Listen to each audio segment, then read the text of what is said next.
अस्सलामुअलैकुम गाइस, अब हम नेक्स्ट क्वार्टर के अंदर आ चुके हैं। ये हमारी टीम है हमारे साथ। तो अभी हम जा रहे हैं नेक्स्ट क्वार्टर के लिए। ये सब लाइन में खड़े हुए हैं, चल के आगे अंदर इंशाल्लाह मिलते हैं आपसे। बहुत सारे स्टूडेंट्स कंफ्यूज थे कि परसेंटाइल इतनी जिनकी परसेंटाइल 25 है 30 है वो भी क्वार्टर में आ गए। तो परसेंटाइल और परसेंटेज दोनों अलग चीज़ें हैं। परसेंटेज तो आपके मार्क्स पे होती है ना कि आपने 100% में से कितने मार्क्स लिए, लेकिन परसेंटाइल का मतलब होता है कि आपसे आगे कितने, आपसे पीछे कितने स्टूडेंट्स हैं। यानी अगर आपकी परसेंटाइल है 98, इसका मतलब आप 98% स्टूडेंट से आगे थे, टॉप 2% स्टूडेंट्स में थे। अगर आपकी परसेंटाइल है 1, इसका मतलब 99% स्टूडेंट्स आपसे आगे थे, लेकिन इसका मतलब ये नहीं है कि आपकी परसेंटेज 1 थी। तो परसेंटाइल और परसेंटेज दो अलग अलग चीज़ें हैं। कौन ऐसे स्टूडेंट्स हैं जिनके दोस्त हुआ करते थे क्वार्टर 1 में और अब नहीं है?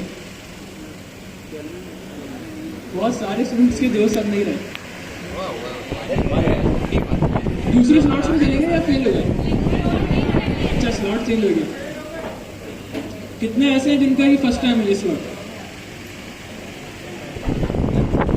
बहुत सारे न्यू स्टूडेंट्स हैं।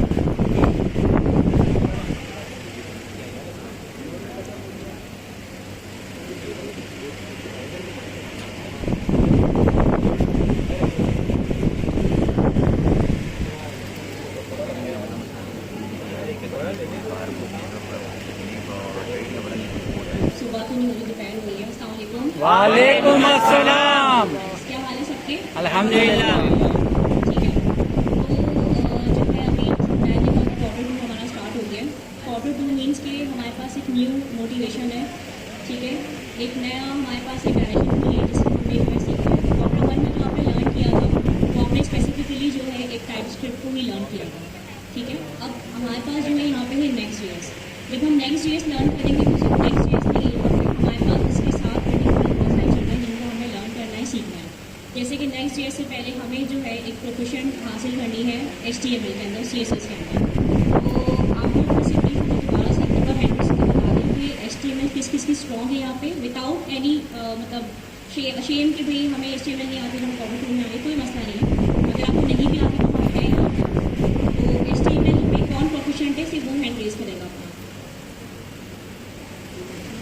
आती है मतलब आती है नहीं, मतलब देखिए HTML बेसिकली क्या है, आप मुझे बताएं, आप बताओगे कि HTML क्या चीज़ है? हाइपर टेक्स्ट मार्क कर लिया मैंने। स्ट्रक्चर है रैपर। तो क्या मतलब स्ट्रक्चर रैपर? ये तो हम डेफिनेशन पढ़ते आए हमेशा से। स्ट्रक्चर क्या, स्ट्रक्चर मतलब किस तरीके से स्ट्रक्चर, आप कैसे बोलेंगे इसको?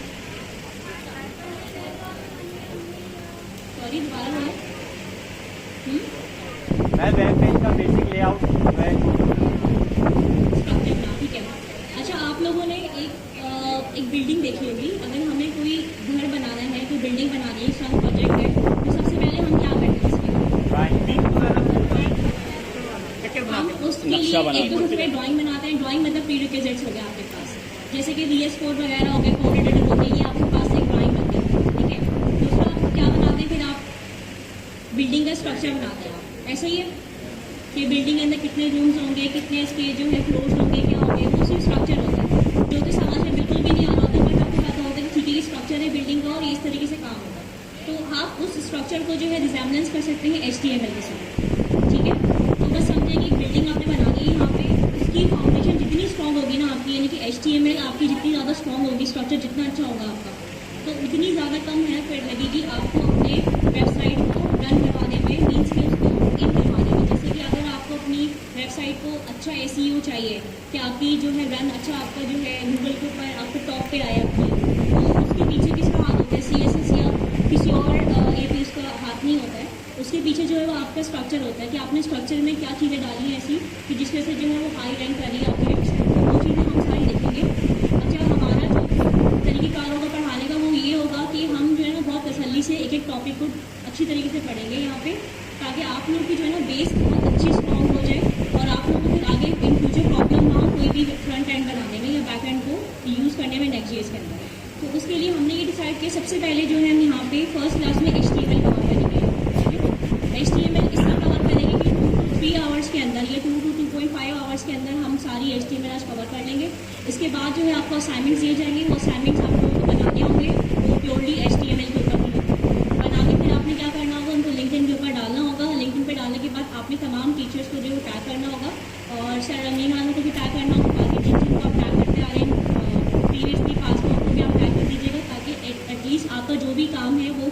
वो शो केस हो जाए आपके लिंक्डइन अकाउंट पे। फर्स्ट। सेकंड ये कि आप में से कितने मेरे पुराने स्टूडेंट्स हैं? ठीक है, हाँ मुझसे पहले। और नए कितने स्टूडेंट्स हैं? एक पहले सीधा हाथ खड़ा करके खुदा खड़ा करके ऐसे कैसे हो सकता है? ये तो सारे मतलब अभी ये जो पुराने वाले भी थे नए वाले भी हैं। क्वांटिटी लेवल कर हैं? क्वांटिटी लेवल कर अच्छा ठीक है, क्वांटिटी लेवल।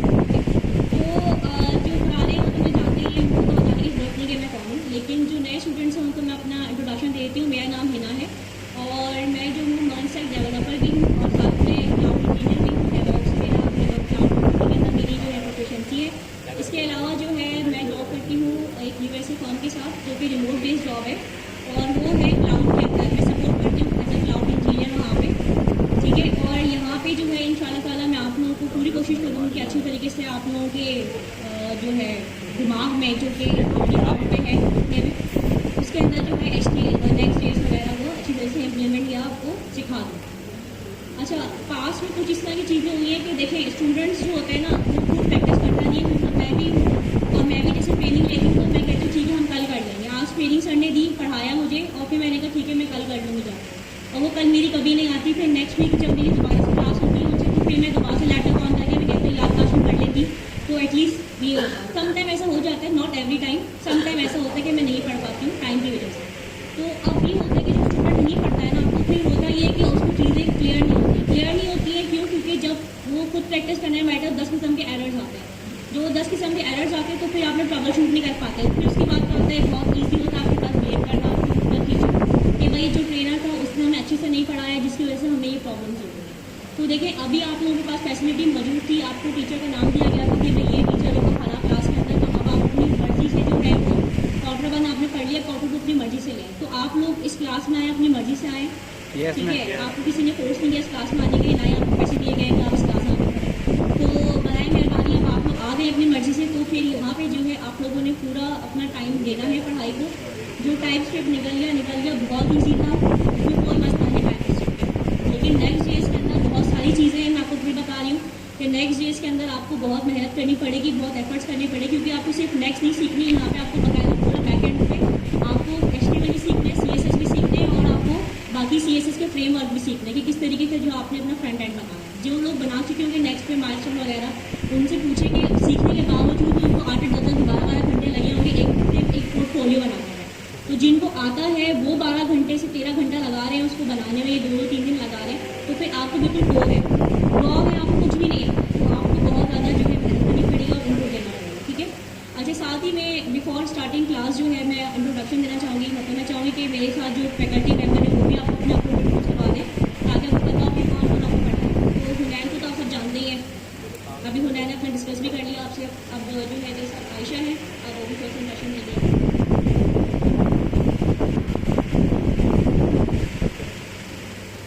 अस्सलाम वालेकुम। बहुत से स्टूडेंट्स तो पीछे भी क्वार्टर के लिए है जो हमें जानते हैं और लास्ट क्वार्टर से, लेकिन बहुत ज़्यादा जो है न्यू स्टूडेंट्स भी हैं। इस मैम ने मेरा नाम तो आपको बता दिया और मैं फ्रंट एंड डेवलपर हूँ और एक कंपनी में जॉब भी कर रही हूँ as a front end developer. मैं भी आपको मैम की तरह यही बोलूँगी कि पहले आप बिल्कुल न्यू थे, आपको कुछ भी नहीं पता था कि हम कैसे करेंगे, लेकिन अब आपके पास एक रोड मैप है। फर्स्ट क्वार्टर में आपको एक्सपीरियंस तो हो गया होगा कि अगर आप इस एक भी क्लास मिस कर दें या कुछ भी आप एक दफ़ा छोड़ दें, वो आप बोले हम घर जाके कर लेंगे, लेकिन आप नहीं कर पाते। इसलिए आपको क्या करना होगा कि हर क्लास में जो भी मैम आपको करवाएंगे, जो भी आपका काम होगा, आपको चाहिए कि इस नेक्स्ट क्लास तक वो आप सारा कवर करके और नेक्स्ट क्लास की जो टॉपिक है वो भी आप घर से देख के आए। उससे क्या होगा, आपको एक दफ़ा रिवाइज हो जाएगा इधर आपको, और आपको कोई अगर क्यूरी होगी वो भी आपकी रिजॉल्व हो जाएगी। अगर कुछ भी आपने पूछना होगा वो भी, अगर आप साथ साथ क्लासेस में सारा कवर करते जाएंगे आपको टेस्ट देना भी ईजी हो जाएगा और आपका सारा कवर भी हो जाएगा। ऐसा नहीं है कि फिर एक बहुत सा काम इकट्ठा हो गया तो अब आप कर भी नहीं पाए और आप बाद में बोल देंगे भाई टीचर ने हमें करवाया है।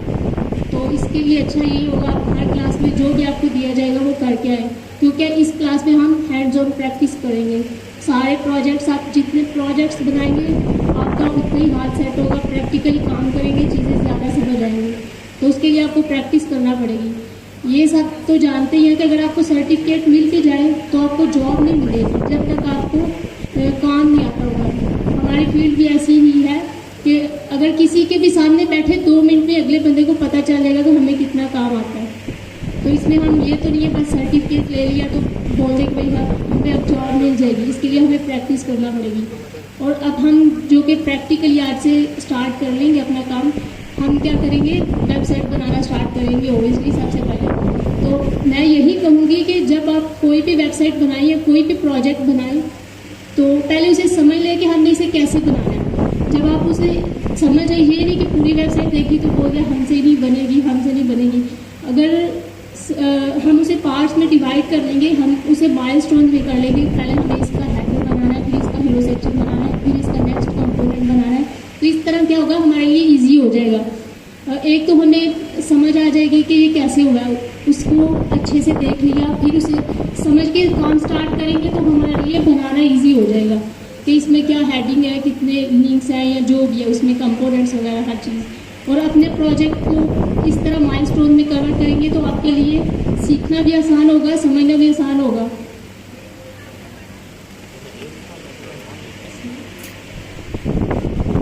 अब आपने इन सब बातों पे प्रैक्टिकली अमल भी करना है, यही बस आज सुन लिया तो नेक्स्ट क्लास में फिर उसी तरह। इंशाल्लाह। Thank you.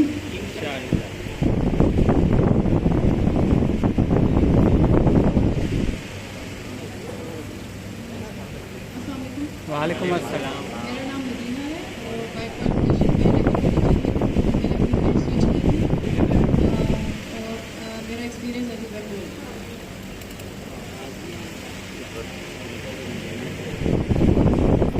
ये रास्ता किधर जा रहा है?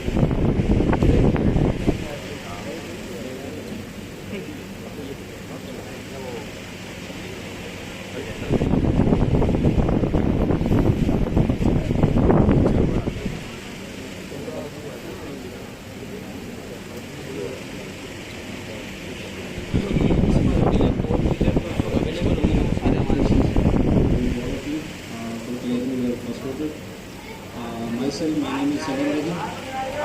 आवाज़ नहीं आ रही। अब आ रही?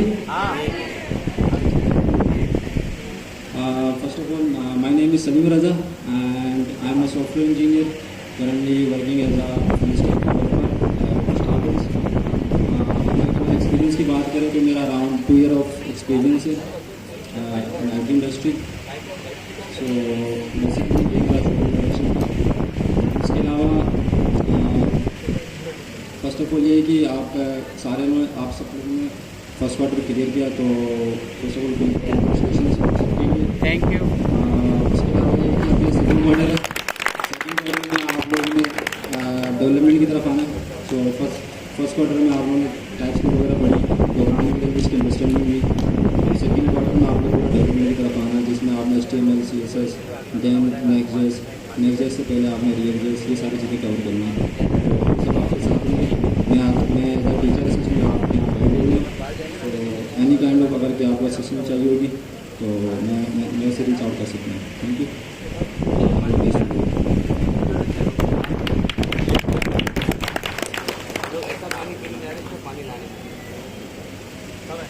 चलिए अब हम बाकायदा अपनी जर्नी का स्टार्ट करते हैं यहाँ से HTML से।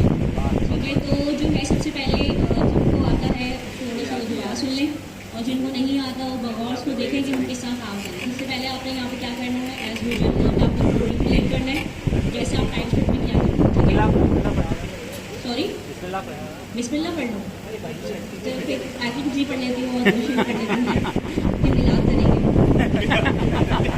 महीना भी चल रहा है, महीना भी है मिला मिलाते ही मिला करते हैं। फिर इसके बाद चलेगा। अब यहाँ पे फोल्डर, अच्छा आपको लैपटॉप पे अगर साथ साथ काम करने की ज़्यादा बेहतर हो जाएगा। Yes ma'am. ताकि जो है ना आप लोग पे कोई भी अगर एरर आता है ड्यूरिंग द क्लास ही हम उसको रिजॉल्व कर लें। तो आप लैपटॉप निकालें 5 मिनट में, जिनके पास लैपटॉप है और जिनके पास लैपटॉप नहीं है पेपर और पेन के ऊपर तमाम चीज़ें लिखते हैं कॉपी के ऊपर, घर जाके फिर इसको फिर जो है ना सेम ऐसे उतार लें। जी क्या करूँ, नहीं चल रहा। देखिए ये जो पिछले क्वार्टर का ये तो अब आपको तो आदत पड़ जानी चाहिए गर्मी की कर ले, पैकेज अपना और फिर डाटा से कनेक्ट कर ले, ठीक है? पैकेज महंगे ठीक है, क्या क्या नहीं है? ये डॉलर्स नहीं है।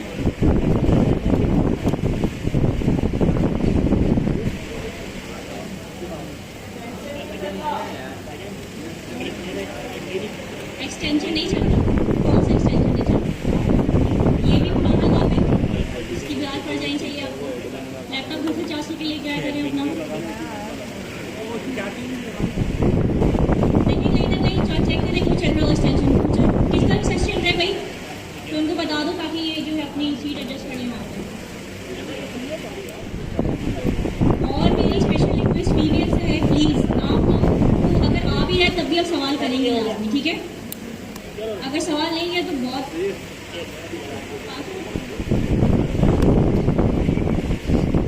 अच्छा, आपको मदीना आपको हेल्प आउट कर देंगे, ठीक है? Thank you Medina.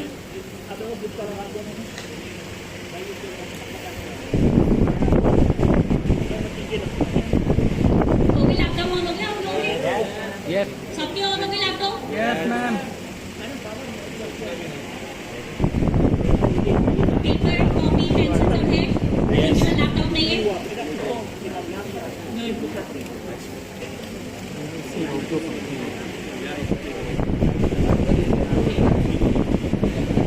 फोल्डर मैंने बना दिया क्वार्टर टोस्ट, इसको ही खोले ना विजुअल बेसिक पे, है ना? वो भी एक वो फिर वो कुछ बताएंगे, फिर एक फाइल और बनेगी ना। प्रोग्राम प्रोग्रामिंग लैंग्वेज और मार्कअप लैंग्वेज में क्या फर्क है?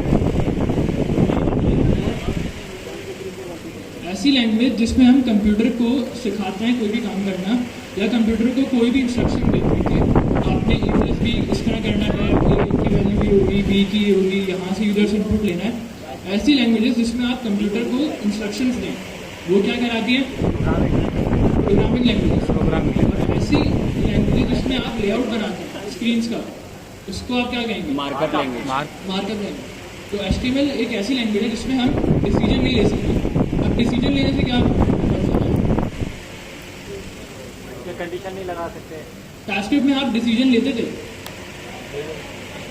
कैसे डिसीजन लेते थे? कंडीशन लगा कंडीशन से आते थे, रूल्स पे आते थे, आप कंप्यूटर को बोलते थे अगर ए ट्रू है तो ये वाला कोड रन होगा, नहीं है तो फिर ये वाला कोड रन होगा। तो वहाँ पर आप सारा काम डिसीजन बेस कर रहे थे। कंप्यूटर डिसीजन लेता था कि अगर वैल्यू ट्रू होगी तभी एल्स चलेगा, अगर वैल्यू फॉल्स होगी तो एल्स चलेगा।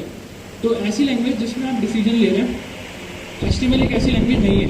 HTML में जो आप कंप्यूटर को बोलेंगे वैसे का वैसा स्क्रीन पर प्रिंट हो जाएगा, और आप उसको कंट्रोल नहीं कर सकते कि अगर आप चाहते हैं कि अगर यूज़र लॉगिन है तो लॉगआउट का बटन है, और अगर लॉगिन नहीं है तो लॉगिन का बटन है।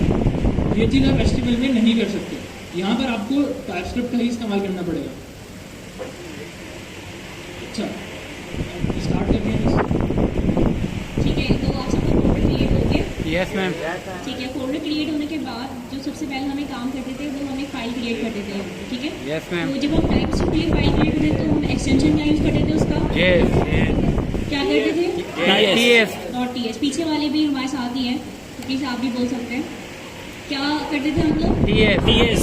बिल्कुल। अब हम दोबारा से यहाँ से फाइल क्रिएट करेंगे, और अब हम यहाँ पे चूँकि हम HTML में काम करें तो हम यूज़ करेंगे index.html, ठीक है?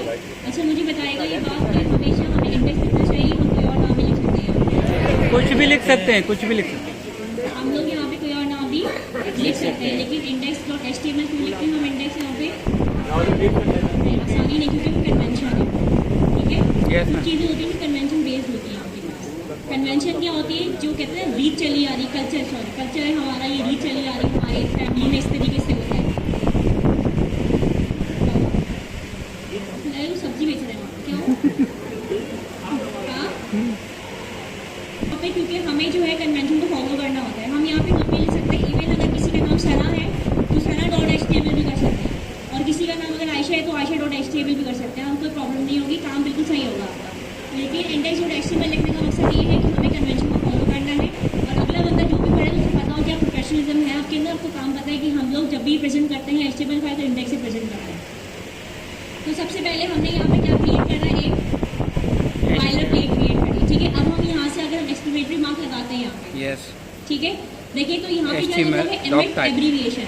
ये एमेट क्या चीज़ है, कभी आपने सोचा?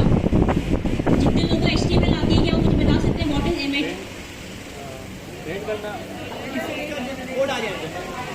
नहीं ऐसे नहीं बताया मुझे, कोई भी वन बाय वन बताया ताकि मुझे समझ में आए। एमेट क्या चीज़ है ये जो आपको नजर आ रहा है सामने एमेट लिखा? एक मिनट, कोई भी एक खड़ा हो जाए मुझे बता दे प्लीज, क्योंकि मुझे आवाज़ नहीं आ रही।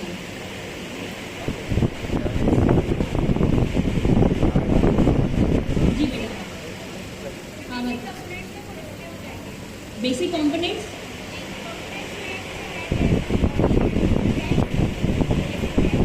अच्छा ठीक है, थोड़ा सा सही है, कुछ परसेंट सही है टैग वगैरह के नाम की वजह से।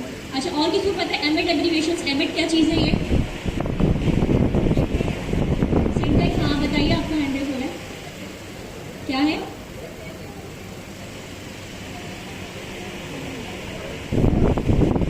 नहीं इट्स नॉट अ सजेशन। अच्छा मैं आपको बताती हूँ, देखें आप यहाँ पे अपने अंदर जो एक हैबिट डेवलप करनी है आपने इस पूरे क्वार्टर में, वो है आपकी स्टडी। ठीक है, आपने यहाँ पे बहुत ज़्यादा डॉक्यूमेंटेशन पढ़नी है। आपको कोई भी अच्छा डेवलपर नहीं बना सकता अनटिल एंड अनलेस आप खुद डॉक्यूमेंटेशन ना पढ़ें। ठीक है, डॉक्यूमेंटेशन पढ़ना आप लोगों के लिए बहुत ज़रूरी है।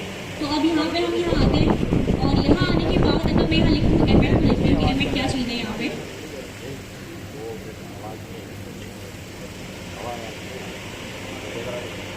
चलो चीट शीट निकाल दें, ये एमेट की चीट शीट है।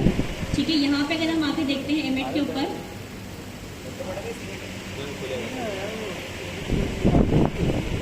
एमेट की डॉक्यूमेंटेशन आ गई आपके सामने। अभी थोड़ा सा इसको लोड होने में कुछ मिनट लगेंगे। तो एमेट बेसिकली क्या होता है, जब आपके पास BA छोड़ने से पहले भी हम लोग कोड लिखते थे, ऐसे ही है ना, हमारे पास और भी एडिटर होते थे हमारे पास, और एडिटर से पहले हम किस पे कोडिंग करते थे? अपनी नोटपैड के ऊपर कोडिंग करते थे। नोटपैड पे कभी किसी ने काम करके देखा है? कितना आसान होता है नोटपैड पे काम करना। मतलब ऐसा होता है कि एक कोड जो आप 5 मिनट में लिख सकते हैं, एक कोड ऑफ लाइन को, उस कोड ऑफ लाइन को आपको कम से कम 8 या 10 मिनट लगेंगे एक कोड ऑफ लाइन को लिखने में, क्योंकि आपको हर चीज़ खुद यूज़ करनी पड़ती है।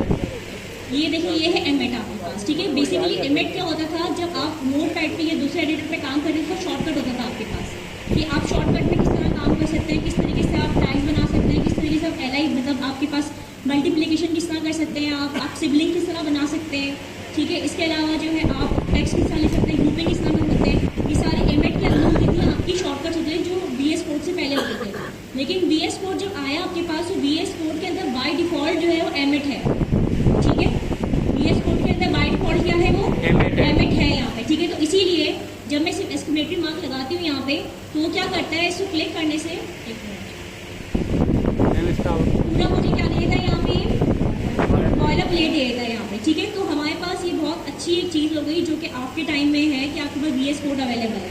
इसके अलावा सबलाइन को भी यूज़ किया, और सबलाइन में भी इतनी फैसिलिटीज आपको नहीं मिलती है जितनी ज़्यादा VS कोड के अंदर है आपके पास, क्योंकि VS कोड जो है तमाम और भी जो सॉफ्टवेयर के साथ बहुत अच्छी तरीके से इंटीग्रेटेड है। जैसे पाइथन में भी आप VS कोड यूज़ कर सकते हैं, आप जावा में भी VS कोड यूज़ कर सकते हैं, आप C++ में VS कोड यूज़ कर सकते हैं, इवन कि आप AWS हो गया, किसी भी समझ मल्टी क्लाउड हो गया, आपका डॉकर हो गया, कुबरनेटिस हो गया, इन सब में भी आप क्या यूज़ कर सकते हैं, VS कोड यूज़ कर सकते हैं। तो इसीलिए जो है VS कोड जो है वो एडिटर्स चॉइस है, यानी कि पीपल लोगों के अंदर बहुत ज़्यादा पॉपुलर है। ठीक है, तो यहाँ पे जो है आपके पास एमेट एब्रीविएशन जो है वो बाय डिफॉल्ट होती है, तो शॉर्टकट आप इसमें बना सकते हैं। जैसे अगर मैं फॉर एग्जाम्पल यहाँ पे H1 लिखती हूँ खाली, ठीक है,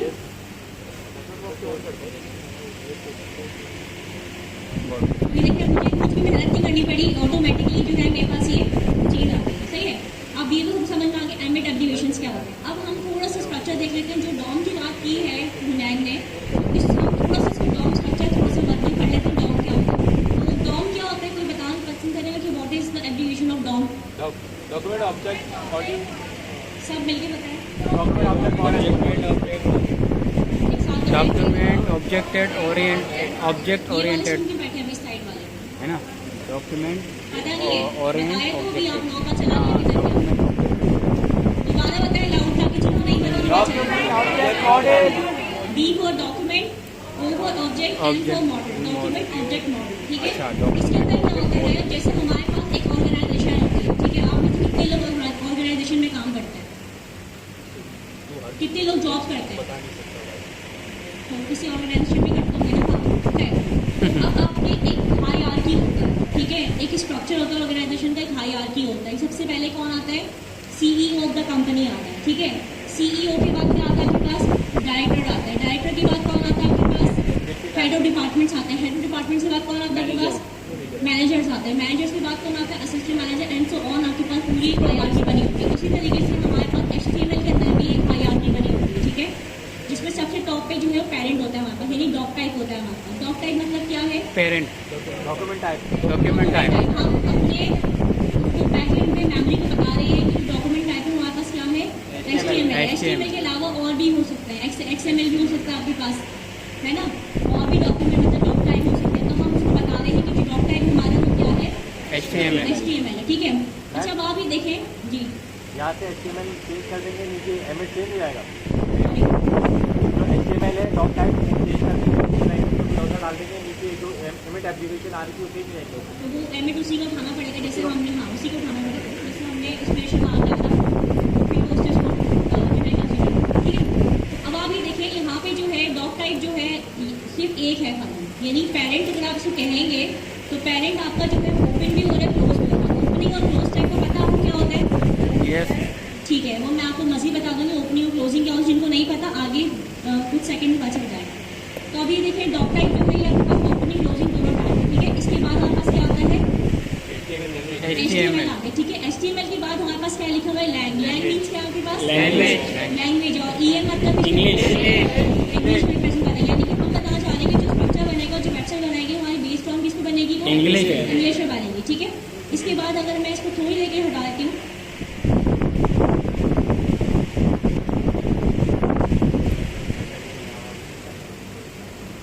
ठीक है। अब आप ये देखिए मेरे पास क्या है यहाँ पे, स्क्रीन रुक गई।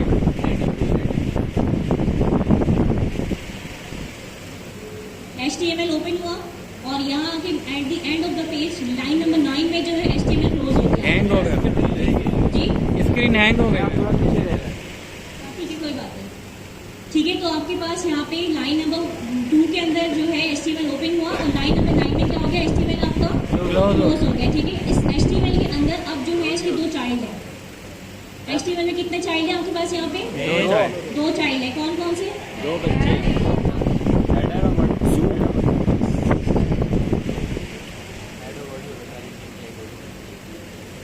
हेड और बॉडी। HTML का हमारे पास हेड और बॉडी 2 चाइल्ड ठीक है।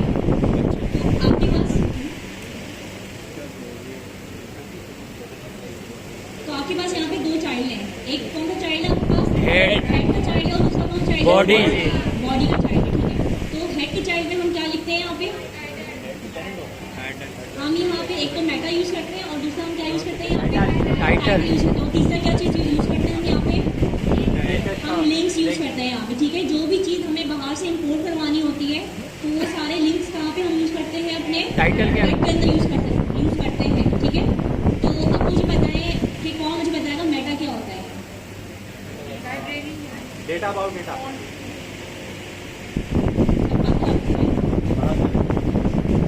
कौन बताएगा मेटा क्या होता है? Meta data. जी फीमेल्स, कौन बताना बस है व्हाट इज मेटा?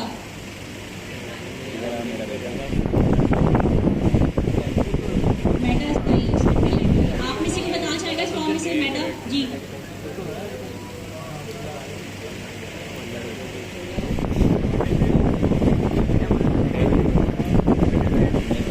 इधर आ मेरा बेटा। मुझे लग रहा है आप सही बता रहे हो, लेकिन मुझे आवाज़ नहीं आ रही है। कोई मुझे इनकी बात करने कर सकता है यहाँ पे क्या हो रही है? माइक पता नहीं मैं पूछता हूँ, डाटा का डाटा, ठीक है। एक डाटा का जो डाटा होता है वो होता है मेटा डाटा, मेटा डेटा। ठीक है। ये समझ में आ गया डाटा का डाटा? Yes, Meta data. जैसे यहाँ पे लिखा हुआ, इन्होंने लिखा है 4 सेट UTF-8। इसका मतलब ये सिर्फ लैंग्वेज सपोर्ट करेगा। अगर आपको अपनी वेबसाइट में स्माइली डालनी है, कोई भी इमोजी यूज़ करनी है या कोई भी आपको अदर लैंग्वेज यूज़ करनी है, तो आप यहाँ पे क्या करेंगे? UTF-16 कर देंगे यहाँ पे, ठीक हो गया। क्या यूज़ कर लेंगे यहाँ पे? आप UTF-16 यूज़ कर देंगे। बाय डिफॉल्ट क्या है ये? UTF-8 जी। ये 16 यूज़ करेंगे तो वो पिछला वाला 8 चला जाएगा या वो एडिशनली आ जाएगा? नहीं, जब आप शुरू से बनाना इस तरह शुरू करेंगे तो आपको पता होगा ना वेबसाइट किस टाइप की बनाना है आप, या आपने किस तरह कैरेक्टर यूज़ करने हैं अपने अपने नहीं, उसमें। अगर डबल यूज़ करना है दोनों भी कर सकते हैं। नहीं, डबल करने की बात होती है। 16 में 8 भी इंक्लूडेड है, उस बाकी भी, ठीक है। अच्छा, अब दूसरा आ गया व्यू कोड। व्यू कोड क्या होता है मेटा के अंदर? व्यू कोड वो तो कैसे होगा? स्क्रीन की विड्थ को व्यू कोड क्या होता है, कौन बताएगा मुझे? तो आप लोग इंटरेस्ट नहीं लेना तो पढ़ते हो, क्यों बता नहीं रहे मुझे? अच्छा देखिए, व्यू कोड के साथ लिखा है content width device width initial scale 1.0, ठीक है। अच्छा, ये क्या चीज़ होती है? ये बेसिकली आपके मोबाइल पहले जो बंदी थी वेबसाइट वो सिर्फ एक डेस्कटॉप पे चलती थी, ठीक है। आपके पास कुछ भी वराइटी नहीं थी, क्या हो गया वेबसाइट को देखो स्क्रॉल करो या आपके वेबसाइट को व्यू करो आया मोबाइल या किसी और चीज़ से। लेकिन अब आपके पास मल्टीपल डिवाइसेस अवेलेबल है, हर साइज़ मोबाइल अवेलेबल है, हर साइज़ के टैब अवेलेबल है, हर तरह के लैपटॉप का साइज़ अवेलेबल है, 14 इंच 15 इंच 16 इंच 21 इंच, हर तरह का laptop size screen size available है, डेस्कटॉप की भी स्क्रीन साइज़ अवेलेबल है आपके पास, ठीक है। तो यानी कि अब आपके पास ना बहुत सारी चीज़ें जिस पर आप अपनी वेबसाइट को रन करवा सकते हो, देख सकते हो। ऐसे ही यस मैम, एग्री करते हैं मेरी इस बात से आप? Yes ma'am. ठीक है। तो ये जो व्यू कोड आप यूज़ कर रहे होते हैं बेसिकली आप उसको इसलिए यूज़ करें ताकि जो आपका स्क्रीन साइज है ना वो हर जगह एडजस्ट करें। ऐसे ना हो कि अगर आप 3 लाइन लिखी है और 3 लाइन से बाहर मोबाइल के कुछ जा रहा है तो वो शो ही ना करे, ऐसा नहीं होगा, ठीक है। इसके लिए आपको वीडियो क्यूरीज भी यूज़ करनी पड़ेगी ताकि आपका जो है वो प्रॉपर रिस्पॉन्सिव हो जाए। लेकिन अगर प्रॉपर रिस्पॉन्सिव नहीं भी होती लेकिन मोबाइल में आपको आपकी वेबसाइट नज़र आ जाती है, पूरी वेबसाइट नज़र आ जाती है आपको। बेशक थोड़ा सा इसका स्केल आउट होता है इधर, लेकिन आप उसको विजिबली देख सकते हैं कि वो क्या चीज़ है, ठीक है। तो ये इसलिए होता है। इसके अलावा मेटा के ना ऑलमोस्ट कोई 20 तक तकरीबन टैग होते हैं मेटा के, ठीक है। अच्छा, कभी आप लोगों ने नोट किया है कि जैसे अगर मैंने एक चीज़ सर्च की है यहाँ पे, फॉर एग्जाम्पल मैं यहाँ पे सर्च करती हूँ मेटा HTML MDN। अच्छा, ये MDN की जो वेबसाइट है इसको तो आपने ना बहुत अच्छी तरीके से बुक कर लें क्योंकि हर चीज़ आपने यहाँ से पढ़नी है हर एग्जाम में, ठीक है। MDN। अच्छा, अब आप यहाँ पे देखिए, मैंने यहाँ पे लिखा मेटा HTML MDN, ठीक है। अब मेरे पास जो है यहाँ पे कुछ चीज़ें आ गई हैं। कभी आप सोचिए किस तरह डिस्क्रिप्शन आ जाती है यहाँ पे, ये जो डिस्क्रिप्शन नज़र आ रही है आपको कैसे आ गई? मेटा की वजह से। अगर मैं यहाँ पे MDN नहीं लिखती हूँ, मैं मेटा HTML लिखती हूँ खाली, तो अब आप देखिए मेरे पास सबसे टॉप पे क्या आ रहे हैं यहाँ पे W3 स्कूल आ रहा है, ठीक है। इसके बाद मेरे पास देखेंगे आप तो फिर नेक्स्ट पे क्या आ गया मेरे पास? MDN आ गया। अब मेरे पास W3 स्कूल टॉप पे क्यों आ रहे हैं और सेकंड MDN क्यों आ रहे हैं? कभी सोचा आप लोगों ने ये चीज़? सर्चिंग में सबसे टॉप पे कौन चीज़ें आती हैं आपके पास? या तो जो टॉप पे SEO SEO की वजह से। SEO कहाँ पे करते हैं आप? मेटा टैग के अलावा मेटा टैग में जो कीवर्ड्स आप लिखते ही है वो मैं आपको बताऊंगी तमाम चीज़ें, लेकिन साथ में अपनी वेबसाइट के जो स्ट्रक्चर आप बनाते हैं ना HTML का, तो इसीलिए मैं आपको फाउंडेशन स्ट्रॉन्ग करना चाह रही हूँ कि जब स्ट्रक्चर बनाए अपनी वेबसाइट का तो उसके अंदर ही ऐसे कीवर्ड आप यूज़ करें कि आपकी जो वेबसाइट है वो कहाँ रैंक करे, प्रॉपर रैंक करें आपकी, ठीक है। अब हम यहाँ पे थोड़ा सा उसको यहाँ पे देखते हैं मेटा को कि मेटा के अंदर वापस कौन कौन से टैग्स होते हैं, ठीक है। सबको विजिबल है? अब एट्रीब्यूट्स क्या कहलाते हैं? एट्रीब्यूट्स क्या होते हैं? किसी भी चीज़ की खूबियाँ, लंबा कद छोटा कद, है ना, ये खूबी है ना आपकी, लंबे बाल छोटे बाल, ये आपकी क्या है? सारे एट्रीब्यूट्स हैं, ठीक है। इसी तरीके से हमारे पास जो एट्रीब्यूट्स होते हैं HTML CSS JavaScript next in सब में हमारे पास क्या चीज़ें हैं? एट्रीब्यूट्स होते हैं हमारे पास, ठीक है। एट्रीब्यूट 2 तरह के होते हैं, एक तो नॉर्मल एट्रीब्यूट होता है आपके पास, ठीक है, और एक होता है ग्लोबल एट्रीब्यूट। अब ग्लोबल एट्रीब्यूट क्या होता है, नॉर्मल एट्रीब्यूट क्या होता है, वो मैं आपको साथ साथ में अभी के अभी एक्सप्लेन करती जाऊँगी, ठीक है। यहाँ तक जो हमने पढ़ा वो समझ आ रही है आप सबको? Yes ma'am. पीछे वालों को समझ आ रही है? पीछे वालों यस ये कुछ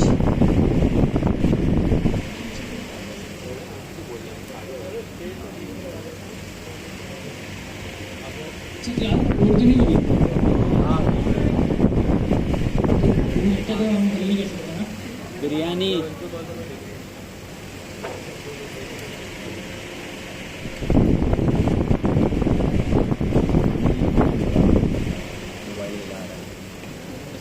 ये देखिए आपके पास जो है यहाँ पे मेटा की क्या क्या चीज़ें 4 सेट आ रही है, आपने पढ़ लिया मेटा सेट, अभी देखा था ना UTF-8 और UTF-16 आपको बताया गया था, यस। ठीक है। ये एक आ गया आपके पास, इसके अलावा कंटेंट आ गया आपके पास, कंटेंट है आपके पास, ये आपके पास कंटेंट, ये कंटेंट लिखा हुआ आपके पास, ये भी एट्रीब्यूट आ गया आपके पास कंटेंट वाला भी, यस मैम। ठीक है। इसके अलावा आपके पास क्या है? HTTP इक्विवेलेंट का एट्रीब्यूट है, सिक्योरिटी पॉलिसी। अगर आपकी वेबसाइट कोई फाइनेंशियल रिलेटेड वेबसाइट आप बना रहे हैं तो उसमें आप कौन सा मेटा यूज़ कर सकते हो? आप सिक्योरिटी पॉलिसी का भी आप एक अदर यूज़ कर सकते हैं मेटा वहाँ पे, ठीक है। कंटेंट टाइप आपके पास है, डिफॉल्ट स्टाइल है, रिफ्रेश का यूज़ कर सकते हैं। अच्छा, रिफ्रेश का यूज़ करते हैं मेटा ताकि आपका पेज ऑटोमेटिकली हर कुछ पर्टिकुलर टाइम के बाद रिफ्रेश हो जाए, ठीक है। इसलिए हम डायरेक्ट मेटा के अंदर ही रिफ्रेश यूज़ करते हैं। इसके अलावा इसके अंदर और भी बहुत सारे आपके पास होते हैं, वो भी हम देख लेते हैं। जैसे कि आपके पास एक मेटा, मैं आपको बताती हूँ, अपनी मेटा लिखा है यहाँ पे। अभी देखिए एमिट एब्रीविएशन हमें क्या कह रहा है, ये सब चीज़ लिखा है। डिस्क्रिप्शन, जो आपकी डिस्क्रिप्शन आ रही है सर्च करते हुए, जो गूगल पे डिस्क्रिप्शन दिखा रहा है वो यहाँ से आती है डिस्क्रिप्शन। आप बताते हो कि आपने काम क्या किया। जैसे कि मैं यहाँ पे अगर दोबारा गूगल पेज पे जाती हूँ, उसको बैक करती हूँ यहाँ पे, तो ये देखिए ये लिखा 6 डेज अगो। अब रिफ्रेश कब हुई है? 6 डेज अगो रिफ्रेश हुई होती है, ठीक है। अब यहाँ पे डिस्क्रिप्शन लिखिए कि मेटा क्या होता है। छोटी डेफिनेशन मैंने यहाँ लिख दी है 1-2 लाइन की। उसके बाद आपको समझ में आएगा कि आपका पर्टिकुलर चीज़ उससे मैच कर रही है, तो फिर आप क्या करें, वेबसाइट पर जाएंगे। अदरवाइज आप क्या करेंगे, स्क्रॉल या फिर स्क्रॉल डाउन होकर दूसरी जगह पर आप देखेंगे। तो डिस्क्रिप्शन बहुत इंपॉर्टेंट होती है व्यूअर के लिए, यूज़र के लिए, ताकि उसको उसकी चीज़ मिल जाए वहाँ पर, ठीक है। तो अब यहाँ पे जो है मेटा डिस्क्रिप्शन आ सकता है आपके पास। और मेटा रिफ्रेश हमने देखा। मेटा कीवर्ड्स क्या है यहाँ पे? SEO है आपके, ठीक है। आपको बता दें, सब हम HTML का ट्यूटोरियल बना रहे हैं या HTML की वेबसाइट बना रहे हैं, कुछ भी इस तरह की चीज़ बना रहे हैं हम, तो उसके अंदर हम कीवर्ड्स में कॉमा डाल के इन्वर्टेड कॉमा स्ट्रिंग में हम लिख देंगे सारे कीवर्ड्स। तो जब भी कोई यूज़र सर्च करेगा तो सबसे टॉप पे हमारी वेबसाइट आएगी, ठीक है। Yes ma'am. इसके अलावा UTF आपने पढ़ लिया और DP आपने अभी एज है यहाँ पे, कॉम्पैक्ट है यहाँ पे। तो ये सब क्या हो गया आपके पास? मेटा हो गया यहाँ पे, ठीक है। इसके अलावा हमारे पास यहाँ पे लिंक्स भी लगता है। अब लिंक्स में क्या क्या लगता है हमारे पास? CSS का लिंक लगता है। जैसे मैंने बताया कि हम कोई फाइल को सोर्स करवा रहे हैं HTML में, तो वहाँ पे हम CSS लिंक का यूज़ करते हैं। लिंक CSS होता है। फेविकॉन क्या होता है? ये तो ये जो आपके पास आइकन नज़र आ रहा है यहाँ पे छोटा सा, ये एक आइकन नज़र आ रहा है आपके पास। ये अभी देखिए MDN का आइकन नज़र आ रहा है यहाँ पे, नज़र आ रहा है सबको? Yes ma'am. ये छोटा सा आइकन जो आता है किसकी वजह से आता है? ये फेविकॉन की वजह से, ठीक है। वो भी हमारे पास टाइम होगा तो हम देखेंगे, वरना आपको प्रैक्टिस कीजिएगा, सही है। इसके अलावा तो बेनिफिट्स आपने डालना है इसमें, ये कुछ चीज़ इंपोर्ट करवानी है आपने, तो सारी चीज़ें किसके थ्रू होती है? वो लिंक के थ्रू होती है, ठीक है। यहाँ समझ में आ गया आप लोगों को? Yes ma'am. कोई सवाल है किसी का यहाँ पे? कोई क्वेश्चन है किसी का?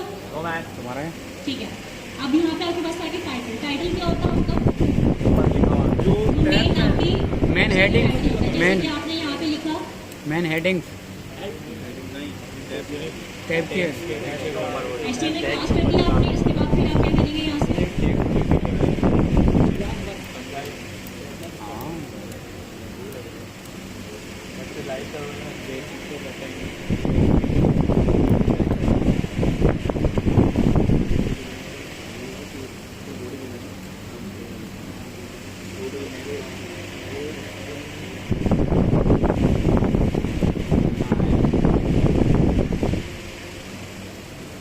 HTML class.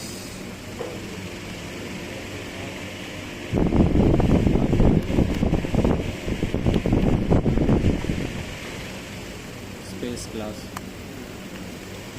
ठीक है। तो यहाँ टॉपिक क्या लिखे आ गया आपके पास यहाँ पे? HTML class. HTML क्लास लेकर आ गए, ठीक है। तो टाइटल जो है आपको हमेशा यहाँ शो होता है। जैसे यहाँ टाइटल क्या शो हो रहा है? Meta the Meta data element. यहाँ क्या शो हो रहा है आपके पास? कीवर्ड। यानी कि हर पेज पे भी आप जो है वो टाइटल दे सकते हैं, ताकि वो हर पेज पे टाइटल नजर आए आपके पास, ठीक है। यहाँ तो समझ में आया कि टाइटल में और क्या होता है। अब हमारे पास है बॉडी के अंदर, ठीक है।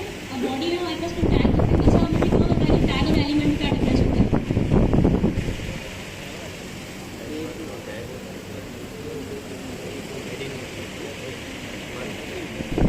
टैग और एलिमेंट में क्या डिफरेंस होता है? आप लोगों को पता है ना, आप लोग HTML पढ़ते रहे, जो भी पढ़ गए हैं वो बता दें टैग और एलिमेंट में क्या डिफरेंस होता है।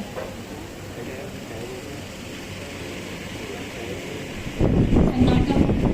टैग को टैग वाले वेबसाइट जैसे एडिंग H1 टैग होता है, ये टैग होता है, वो बीच में लिखते हैं सारे टैग होते हैं, और उसको किसी पर्टिकुलर को बात करें तो वो टैग अभी देखते हैं। चलिए पूछो किसी से, हिलाओ किसी को, पूछो कि क्या होता है टैग में और एलिमेंट में क्या डिफरेंस होता है। अभी तो बोल रहे थे आप लोग बहुत ज़्यादा, क्या आगे जाके कुछ है नहीं बस।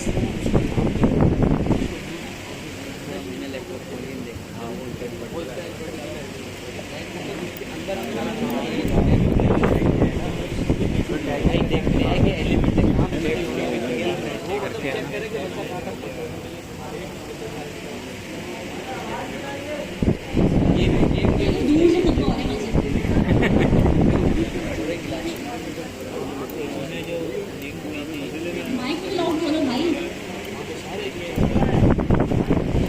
माइक नहीं है, ऐसे ही बोल रहा है।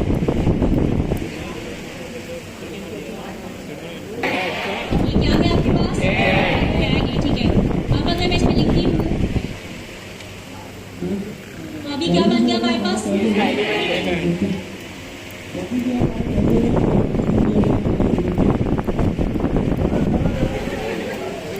मीनिंग नहीं करो। अच्छा आपको गला खराब है, माइक खराब है? दोनों खराब है। माइक का गला खराब है।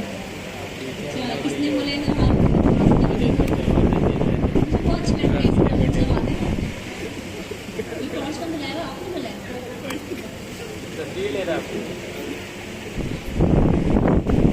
ठीक है, आपको समझ में आ गया different tag and element. Tag क्या होता है? जो आपका सिंपल टैग होता है H1 का, पैराग्राफ का या इनपुट का या किसी भी चीज़ का टेबल का, वो क्या होता है? टैग होता है। जब हम इसमें जो टेक्स्ट कंटेंट ऐड करते हैं, जैसे कि हमने यहाँ पे हेडिंग 1 ऐड किया, तो अभी हमारे पास क्या बन गया? हमारे पास एलिमेंट बन गया हमारे पास। ठीक है, इट्स वेरी सिंपल जी, आपने सही बताया।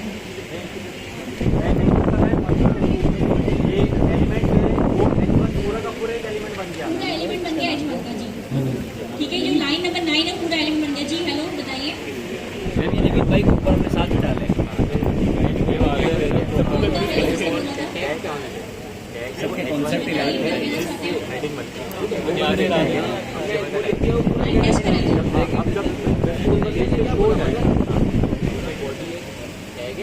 चले आगे चलते हैं।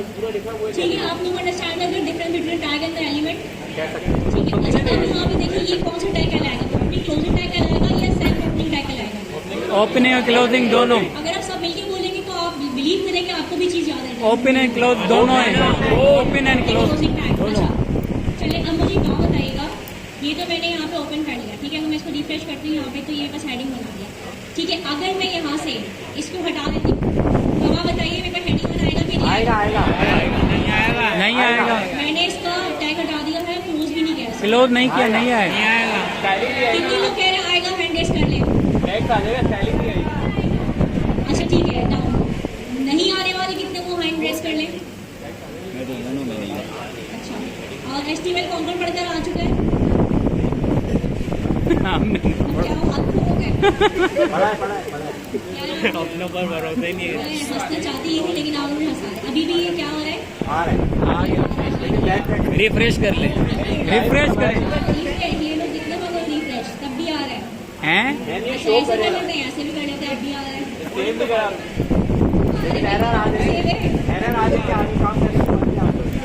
यहाँ कोई लोचा है मैडम। क्या मतलब है? रिश्वत दी हुई सिस्टम को अपने कैसे चला लूँ? हाँ, क्लोजिंग टैग दिया ही नहीं है सर। मैंने तो क्लोजिंग टैग दिया ही नहीं, फिर कैसे आ रहा है ये? वही है। टेक्स्ट में आ रहा है लेकिन इसकी CSS में ये एरर देगा। CSS में भी एरर नहीं देगा। CSS में भी एरर नहीं देगा, आपको बता रही हूँ मुझे। तो क्या करेगा ये? आगे अगर मैम दूसरी CSS अभी हमने यूज नहीं करी। अगर उसके साथ हम दूसरी चीज काम ऐड करेंगे तो वो उसके साथ नताशा से पूछेंगे। हम दूसरी चीज बनाएंगे तो वो एरर नहीं देगा। अब क्या होगा कि ऊपर उसके साथ अटैच हो जाएगा। जब इसके बाद जब आप एक दूसरा एलिमेंट बनाएंगे ना, इधर की भी पैराग्राफ बनाते हैं या हेडिंग बनाते हैं, तो उसको ऐसी उसकी जगह नहीं है कि स्टाइलिंग उसको शुरू करी हेडिंग से और फिर वहाँ पर आके उसने एंड कर दिया। तो अभी इसका क्या मतलब होगा? आप लोग तो पढ़ते आए थे HTML को, कभी हो रहे थे, फिर क्या हुआ ये तो? नहीं, हमने नहीं पढ़ी थी। तो मोए मोए हो गया ना फिर आप लोगों का। ये उसके बाद आगे कहाँ से कर पाएंगे? अच्छा बेटा देखिए, ये इस तरीके से आ सकता है, लेकिन जो किसी ने यहाँ से बात है कुछ प्रॉब्लम कर सकता है। एग्जैक्टली जब हम वहाँ जाएंगे अपने कोड को लेके नेक्स्ट जेस अगर हम यूज़ कर रहे हैं या हम कोई रिएक्ट यूज़ कर रहे हैं तो वहाँ पे जाके हमें ये क्या करेगा? प्रॉब्लम करेगा। ठीक है, अभी HTML इतनी रिलक्टेंट लैंग्वेज है कि आपको कोई प्रॉब्लम नहीं क्रिएट करती है। ठीक है, जैसे अल्लाह मियाँ गाय होती है, इस तरह ये बहुत रिलक्टेंट लैंग्वेज है HTML, इस तरह की प्रॉब्लम नहीं है आपको।